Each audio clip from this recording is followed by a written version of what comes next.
বর্তমান যুবক যুবতীরা, বর্তমান ছেলে মেয়ে উভয় দুই পক্ষই, ছেলে হোক বা মেয়ে হোক, বর্তমান জেনা বেবিচারের ভিতরে লিপ্ত হয়ে গেছে, হারাম পথে চলতেছে। ওই যুবক ওই মেয়েটার জন্য, ওর গার্লফ্রেন্ডের জন্য হাত কাটে, বুক কাটে, গলার মাঝে রশি লাগায়।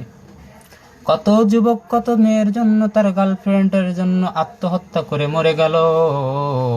কিন্তু কি হইল রে বাবা, কি হইল রে ভাই আমার? তুমি মারা গেছো, তুমি তো মারা যাওয়ার সাথে বাঁচো নাই।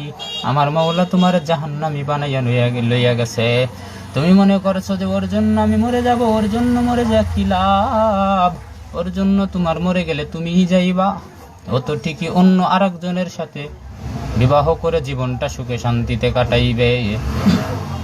এই জন্য হারাম রিলেশনের ভিতর যাইও না, খারাপ কাজের ভিতরে লিপ্ত হইও না রে যুবক ভাই। আমার আল্লাহ বলে, আর রহমান, আমি রব্বে কারিম বলতেছি, আমার বান্দা,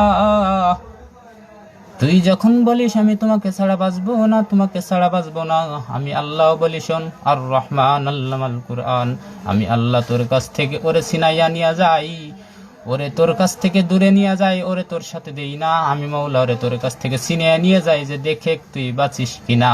কারণ বাঁচা মারার মালিক তো আমি রব্বে কারিম।